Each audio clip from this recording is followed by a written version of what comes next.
soo dhawaada meel kasta aad joogtaan saaxiibayaal mar haddii aad halkan soo gaarteen waxaynu maraynaa muuqaalka u dambeeyey ee qeybteena technical analysis-ka aynu rabno in aan kugu baro koorsadaan Smart Investment Academy.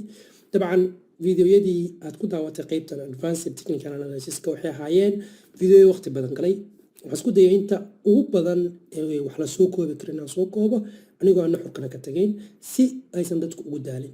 dabcan meeshaan aynu hadda soo gaarnay waa gabagabadii gunaanadkii wax walba waan soo dulmarnay si tirarka loo dhiso min bilow ilaa dhammaan waan soo dulmarnay ruleska iyo qodobada dhismaha u ah guriga ama marka guriga la dhisayo waa in la helo deeshamiitadii dhagaxoontii tarniigii wixii oo dhan mid baan usoo baranay waana isku dhisnay labada nooc ee tiraryada ah ee aynu suuqa ka helno waan kasoo sheekeynay mid walba gaarkiisa waan uga hadalnay sidoo kale risk managementiga iyo markii tariirkii la galo oo lacag ahaan loo galo si loo maamushana waynu kasoo hadalnay meesha aynu hadda joogno waa wax la rabo before aad tariirka gelin in aad samayso wax la yiraahdo market mapping iyo momentumka suuqa iyo market mapping waxay ku siinayaan meel wax ka bilowday hadii maanta magaalada Muqdisho lagu soo dhex istaajiyo magaalada Nairobi ama magaalada Hargeysa si lagu soo dhex istaajiyo oo lagu yiraahdo xaafad hebel meel ay ka jirto ma garanaysid ilaa inaad ogaatid meesha aad joogtid mooye sababta hadii magaalada Muqdisho lagu keeno oo lagu dhaho number 4 meel ay ka jirto saa u garatid oo reer Muqdisho aad joogi jirtay waa inaad horta garanaysid xagee baan Muqdisho ka jooga sax Bakaaraan jooga okay Bakaaraan jooga number 4 meesha iga jirto waa garanaya ama waxaan joogaa dekada iyo madaxtooyada halkaas okay number 4 waa garanaya meesha iga jirto you get the point meesha aad joogtid marka aad garanaysid ayaad garan kartaa meesha loo socdo dhinaca ay ka jirto hadii magaalada Yatboori lagu soo dhex istaajiyo deetana lagu yiraahdo Angred iyo Hamar kulan aad deetana Angred iyo Hamar kulan saa aadid meesha aad joogtid baa ku sahlasa ina Angred aad hadii aad Mondal joogtid Angred dhinaca ka jirto waa garanaysaa haddaad joogtid centerka iyo train stationka meesha Angred ka jirto waa garanaysaa xiriirada wala fahamsan meesha aad joogtid ayaa ka muhiimsan meesha loo socdo soo waxa aan market mapping ka wada waxa weeye marka aad lacag soo dhex istaagtid ama USD ama JPY ama in lacag ha ahaatee si aad lacagta u gashid waa inaad marka hore market mapping samaysid kadibna waa inaad momentumka lacagta qiimaysid hadaba procedure-kan waa procedure aniga aad ii saacida marka aan fiidiyoyada YouTube ka soo diranayo ama aan ardayda u soo dirayo signalada iyo stabiyada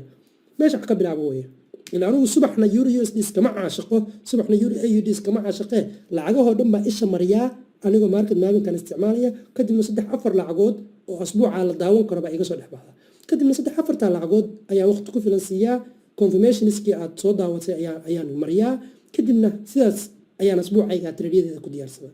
hadaba mar walba oo trade u timaadid saa u samaysid market mapping ama momentumka suuqa marka koowaad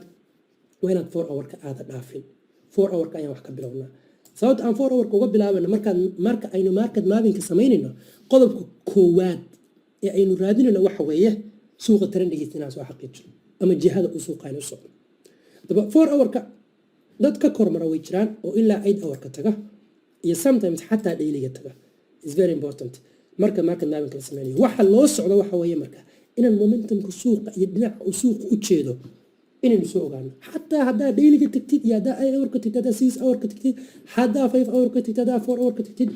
badanaa way iska agdhowyihiin picture-ka guud laakiin maadaama intiina badan 8 hour iyo 6 hour iyo 5 hour aydan haysan oo aydin trading view-ga gadan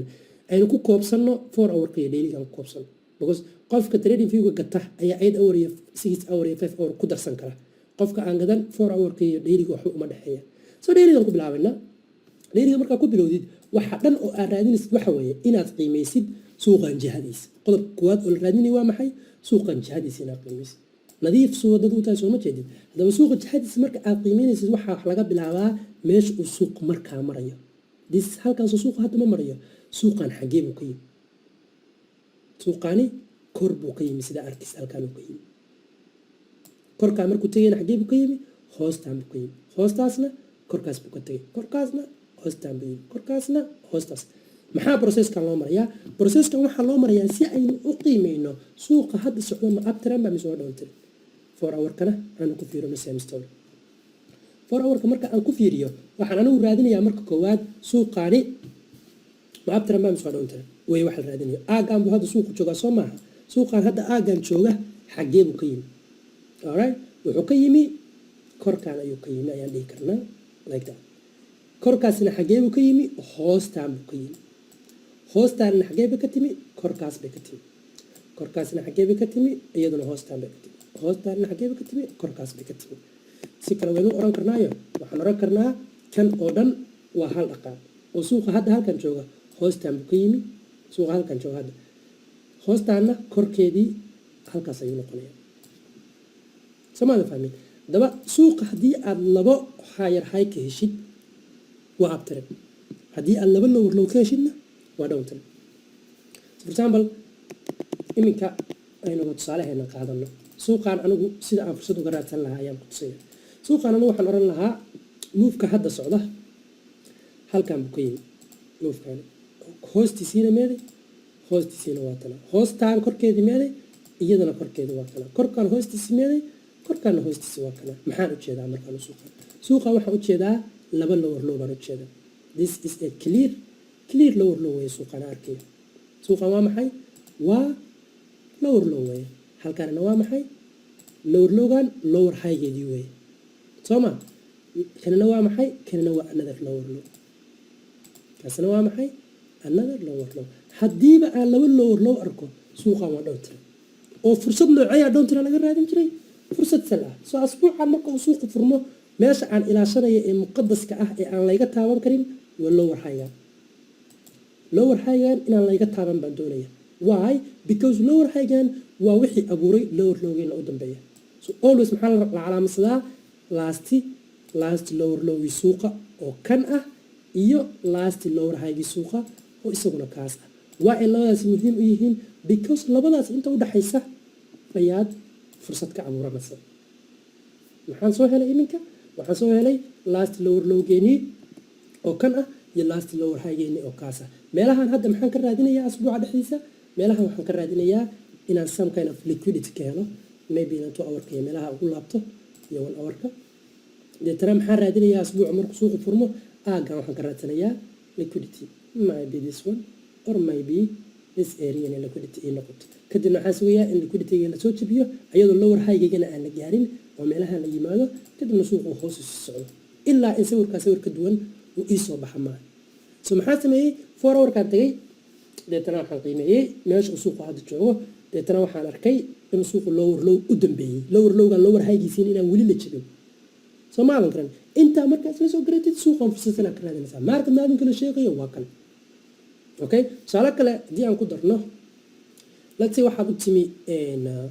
suuqa oo halkaan marayaad u timi suuqa oo halkaas maraya ayaad u timi suuqa hee oo bartaas maraya ayaad u timi suuqa oo bartaa maraya markaa u timaadid maxaa ku qiimeynaysaa marka maxaad maabkaa ku samaysanaysaa ila meesha la marayo ayaa la rabaa inaad qeexatid iyo waxa socday waxaad leedahay suuqaani hadda new high uu samaystay why aan ku garanay new high samaystay because last high waa kana last high waxaan garanayaa wuxuu haystay higher low ayuu haystay higher lowgiis waa kana hoostan ayuu higher low gaarina higher high buu haystay higher high gaarina higher low haystay higher low gaarina higher high buu haystay soma so basically suuqaan hadda muxuu haystaa wuxuu haystaa waxa la yiraahdo this is your last higher high this is what your last higher high kana muxuu noqonayaa your last higher low labadaas inta u dhaxaysa maxaan ka raadsanaynaa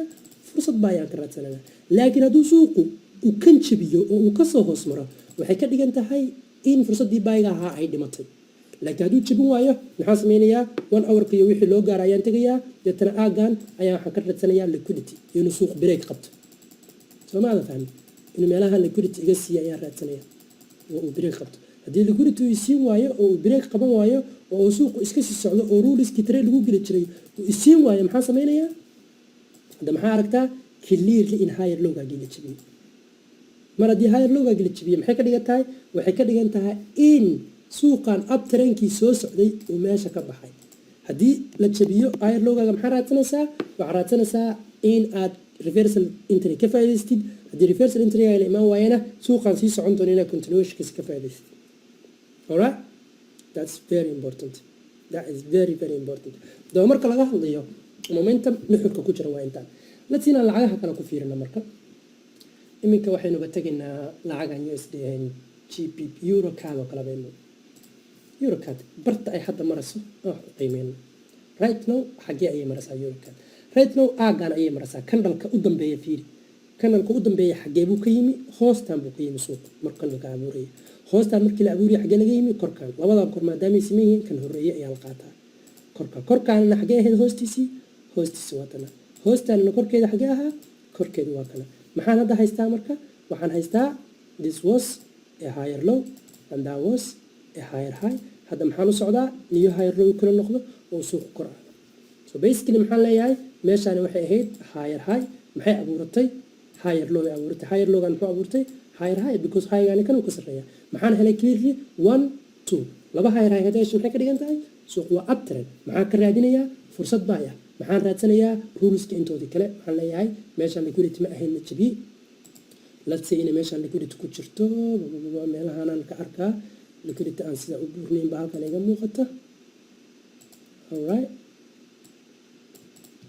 last candle me this red candle buu ahaan lahaa maxaan sugi lahaa red candle-kaygan in la yimaado isbuuca bilowgiisa waa laga korbaxay waana la yimi sida arkaysa so it was a bullish trade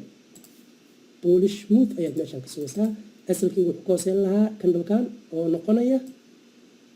30 bib targetkiina wuxuu noqon lahaa hayga in laga sara maro soo far imise bib ayaa haystaa 47 bib laakiin xagee u socotaa 120 bibs see procedure-ka trade-ka lagu dhisanayo kan weeye maxaa raadsanaysaa meesha uu suuq markaa marayo kadibna sidii lagu yimi fiirinaysaa haddii aan soo helo labo higher high-giisii suuqu waa abtiran sidoo kale maxaa ilaashanayaa oo maamulaya aniga waxaa ilaashanayaa oo muqadas ah inaan higher high-gan higher low-giisa inaan laga hoos marin why because haddii laga hoos maro waxay ka dhigan tahay suuq inuu igu kala wareego so market mapping laga hadlayo waa kaas haddii trade kuu furnaa shaki kaa galo intaan sameeyo waxoo dhan intaad tirtirtid kulli intaad sidaan u tirtirtid kandhalka hadda la marayo suuqiisu xagee buu ka yimi kandhalka hadda la marayo maadaama kor loo socdo halkaan uu ka yimi marka kan la imaanaya xagee buu ka yimi kaas haddaan laba higher high soo helo oo suuqii uu laba higher high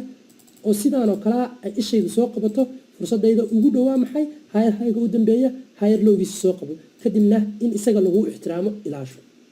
haddii lidkeeda aa heshid oo uu suuqu noqdo mid sidaan u eg uu ku siiyo wan low ku siiyo lower high ku siiyo lower low ku siiyo meelaha suuqu marayaa la kulantay maxaad arkaysaa waxaad arkaysaa a clear two lower lows this is a lower low and this is a lower low kale waxa aad aragtaa inuu suuqu maabkiisu uu yahay suuq downtrend so meesha la joogo waa maxay waa downtrend xagee loo socdaa lowgan meel ka hooseysa ayaa loo socdaa oo suuqu hoos ayuu aadi doonaa in hoostan la aadi doono maxaa ii fududeeyey waxaa ii fududeeyey inaan garanayo meesha markaas la joogo one last example baan fiirinayaa kadibna momentumka ayaan fiirin doonaa let's see euro gbp waa trade kale oo isaguna aynu 4 hour ku qiimeyno waa kuu sheegay meesha lagu qiimeynayo market mapping waa maxay waa 4 hour ka weyn so haddaan fiirino suuqa hadda socda waa kandhalkan casaanka waxaan dhan waa isla leeyihiin so let's say inuu halkan tahay meeshii laga yimi alright hadda kani waa lowgii kaasi muxuu noqonayaa kaasi haygii mu noqonayaa kanina muxuu noqonayaa kanina lowgii mu noqonayaa lowgan highgiisi muxuu noqonayaa labadan waa isku leeyihiin waxaan dhan so this will be just one high waxaan dhan isku noqonayaa actually isku mid bay noqonayaa which means in highgeena kaa ka koreeya uu korkaa noqonayo so it's very clear kan oo kale waan down trend waaye mar hadduu suuqu down trend maxaa raadsanayaa waxaa raadsanayaa the next lower low inaan suuqa ka helo lower lowgan aan joogo soo maaha aagan lower high buu ku sifoobayaa marka waxaan raadinayaa dhaqaaqii lowga ka hoos mari lahaa alright marka laga hadlayo marka waxa la yiraahdo market mapping-ka nuxurka dhan ee la sheegayo ama nuxurka dhan ee lagaa doonayo aasi trader ahaan inaa fahamtid waa maxay waa intaas hadda soo sheegay kandhalka markaa la marayay imow dib u bax meeshu ka yimi fiiri meeshu kasii yimi fiiri meeshu ka yimina fiiri intaas ayaa la dhahaa market mapping alright haddaba waxaan ku dari doonaa marka in waxa la yiraahdo aynu ka hadalno inaynu ka hadalno waxa la yiraahdo momentumka suuqa wax weeye suuq baa waxa soo aragtay inuu yahay uptrend suuq baa waxa soo aragtay inuu uptrend yahay saas oo kale uptrend muxuu sameeyaa impulsive muxuu sameeyaa alright sidoo kale muxuu sameeyaa impulsive kasta maxaa ku xiga correction move ayaa ku xiga inuu suuq soo laabto correctionka maxaa khasaba dhaqaaqa correctionka waa inuusan impulsive-kii leekaan oo haddii aa aragtay impulsive-kaagu inuu 1000 biib ahaa ama wuxuu ahaa aan dhahno 240 biib buu ahaa waa inuusan correctionkuna 260 biib oo kale oo kii leego inuusan kugu noqon waayo, bale maxaa la rabaa inuu haafkiisa noqdo. hadduu u bato waa inuusan 70% waa inuusan ka badan, oo labadooda marka la kala jaro waa inuu 30% kana dheeriya. alright, so momentumka maxaa ku ilaalin kara marka? suuq baa correctionkiisii koowaad baa aragtay sidaan ku ahaa, deetana impulsiveka ku xiga ayaa samaysmay, deetana correctionka ku xiga ayaa samaysmay, soo maaha. deetana waxaan dhan waa ka faa'iidaystaan dhahno, kan waa ka faa'iidaystay, kan halkan ka bilaabanayana waa ka faa'iidaystaan dhahno. kadib all of a sudden waxaa aragtay correctionkii la rabay inuu soo laabto, ee la rabay inuu liquidity iyo demand zone ku lugsiiyo, oo waxaa aragtay soo leekaan rababa correctionkii. waxaa aragtay correctionkaagii oo impulsivekaagii soo leekaan raba oo 90% la siman isagii. waxay ka dhigan tahay suuqa momentumkiisa inuu kala wareegi rabo, oo wax yar intii uu dib u laabto ayuu suuqaasi soo kala wareegi doonaa. soo macnaheedu maaha haddii trendiga aan la jebin inuu suuqii uu dhammaan keliya lagama wado. haddiiba aa aragtida in correctionkaaga uu impulsivekaagii leekaan rabo, waa calaamada koowaad oo lagu garanayo inuu suuq kala wareegayo. haddii aynu kan fiirino aragya kan oo kale, haddii aynu iminka fiirino tusaale waxaa inoogu filan kan aan joognaaba inoogu filan tusaale.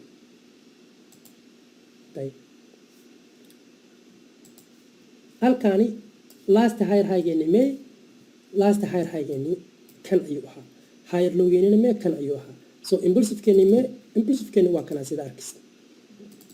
correctionka maxaa laga rabay sida halkaan oo kale intuu halkaa ku istaago inuu higher cusub samaysto, soo maaha. wuu samaysan waayo, wuu ku fashilmay. waxaan aragnaa impulsivekii oo soo laabtay oo exactly leekaaday correctionkii. so hadda kan iyo kan waxba kuma kala duwano, almost waa same thing. alright, waxaa aragtaa inuu kanina yahay intee biib, oo yahay 140 biib, kanina intee yahay, kanina uu yahay isla 137 biib, 38 biib. waxba isku kala duwanaan. sidaan oo kale haddii dhacdo waxaa la rabaa inaad ku baraarugtid waxaan inay fake tahay. this small thing arkaysid 99% ma shaqayn doonto, ee suuqan waa in la jabiyo ayay ka dhigantay. ugu dambeynta waxaa aragtaa in la jabiyo. laakiin haddii suuqa uu sii soconayo sida kan oo kale, maxaa la rabay in laga xishoodo. haygaas lowgiisii mee, hayga lowgiisi waa kana, this whole thing way, because haygan dhaqaaq ugu horeeyo haygan jabiya waa kan way. so ma ujeedid marka uu kani ahaa ilaa intaan markuu kani ahaa 290 markuu ahaa, kani imisuu noqday, kani 140 buu noqday. so 70% wuu ka dheeriya. so ma ujeedid labadan ku xiga fiiri, haygan lowgan iyo haygan fiiri inta u dhaxaysa. impulsivekii mee, impulsiveki waa kana, correctionkii mee, correctionkii waa kana. bal fiiri farqiga u dhexeeya. impulsivekuna intee move weeye, impulsivekuna waa ilaa 170 biibs, correctionkuna waa intee, correctionkuna waa 90 biibs, 99 biibs. so ma jeedi 50% ilaa 70% isku jiraan. so haddaa aragtid suuqii oo isku soo labalaabaya oo intii laga rabay kala barkiisa kusoo laabanaya, u cabso. micnaheedu kama dhigna inuu 100% garanti inay jabaysa kama dhigna, balse way u badan tahay inay jabi karto, ayay u badan tahay. mar walba oo suuqu kala wareegayna fiiri, waa lagu digayaa, calaamad digniina weeye waxaani. adiga ayaa lagaa rabaa inaad digniinta fahamtide. momentumka kala wareegiisu digniin weeyaan, oo adigii ayaa lagu digaya. hadda la sii 4 hourka inooge lacagtan tee weeye GBP/JPY trendi kala wareegaya fiiri. trendigan oo kale marka uu kala wareegayay, marka koowaad fiiri waxaad haysataa lower lowgii suuqa mee waa kana, lower highgii suuqana mee waa kana. marka koowaad oo aragtay impulsivekeeni kee ahaa, impulsivekeeni kan ayuu ahaa. correctionkeeni intuu meelaha tago iska laabta ayaa la rabay, soo maaha. ma uusan tegin, waxaa aragtay in impulsivekaaga usoo dhawaaday. deetana muxuu ku siiyey, digniin yar ayuu ku siiyey oo ku leeyahay wareedha waa kala wareegi rabaaye ma la socotaa. so xoogaa yara oo khaladaba halkan ujeedaa oo lagu khaldayo oo lagaa dhigayo inuu correctionkaagii shaqeeyo, impulsive cusub loo socdo. laakiin haddaa u fiirsatay arag wax yara oo feega buu suuqa soo laabtay, kadibna muxuu sameeyey, kadibna feeruu kaasitu. so marba haddaa aragtay this move oo aan xishoonayn oo dib u soo laabtay oo leekaaday, waxa la yidhaahdo this move oo leekaaday correctionkaagii, markaa aragtay inuu meelaha ku istaagay ahayd sida saxda ah. alright, inuu meelaha ku istaagay ahayd oo uu low cusub inoo sameeyo, soo maa. inuu sida ahaada ayay suuqu ahayd, oo uu ka xishoodo lower highgeena. hadduu ka xishoon waayo oo uu dib usoo leekaado, wow, waxaa aragtay impulsivekaagii impulsive leg oo uu suuqa ku siiyey. that's a warning, waa digniin kuu sheegaysa momentum suuqa uu kala wareegi rabaa. ee taxadar baa laga wadaa, janna gala khayr allah ku siiye. ma fahmaysa? kan oo kale fiiri, maxaa ujeedaa halkan fiiraad this one fiir hadda waxbaan kutusiya exactly waxaan ka hadlaynaa kutusiya fiir kan oo kale hadda muxuu ahaa fiiri suuqaani muxuu samaystay new higher high buu kaasi soo ma dhaqaaqka hore kan buu ahaa kaakii kasoo horeeyay kan buu ahaa mar walba 50% baa la imaanayay dhaqaaq fiican baa baxay 20% buu kan yimi dhaqaaq fiican baa baxay kan waxaa arkaysaa inuu almost 90% soo leekaaday oo impulsivekii iyo correctionkii is leekaadeen so maxay ka dhigan tahay xoogaa yara dib lagugu laabanaya intii la iska dhigo wax kuu shaqeeya ii shaqeeya baa leedahay suuqan korkiisa u soconaya kor baa u raacayaa baa leedahay no maxaa la rabay markii inay ku baraarujiyaan waxaa la rabay inay ku baraarujiyaan impulsivekayga waa in kala barkiisa ama 70%giisa waa inaan la dhaafin maxaa loo socdaayo afkiisii loogu soo dhawaado waxaa loo socdaa feeraha lagaa tumir baa suuqu kuu kala wareegi rabaa jana gale iska ilaali waa fahamsanaa daba labada qodob ee waxa la yiraahdo labada qodob ah market mappingka iyo momentumka macnahooda ku jira waa intaas waana waxyaalo ku ilaalinaya fiidiyogeena waxaan ugu dambeysiyay fiidiyooyada hore oo dhan inaad isaga ka bilowdid ayaan doonayaa taxliilinta soo markastood market mapping soo samaysid momentumka suuqa iska soo bisid u imow qodobadii istaraatiijiyada inter 1 inter 2 kadibna confirmationka imow kadibna lixdii qodob oo laga raadinayay ka raadi kadibna tartiibtaada trade-kooda inter ku siiyo waxaad tagtaa mfxbook.com position sizingkaaga soo samee trade-kaaga kasoo fakar inaad ruleski iyo wixii oo dhan kasoo heshid kadibna kusoo laabo forex factory-gaaga trade-kaaga iyo interle u imow kadibna fursadda aad qaado waxaan rajaynayaa inay fiidiyoodadan runtii inay wax badan casharadan ay ka bedeli doonaan noloshaada iyo trading ruleskaada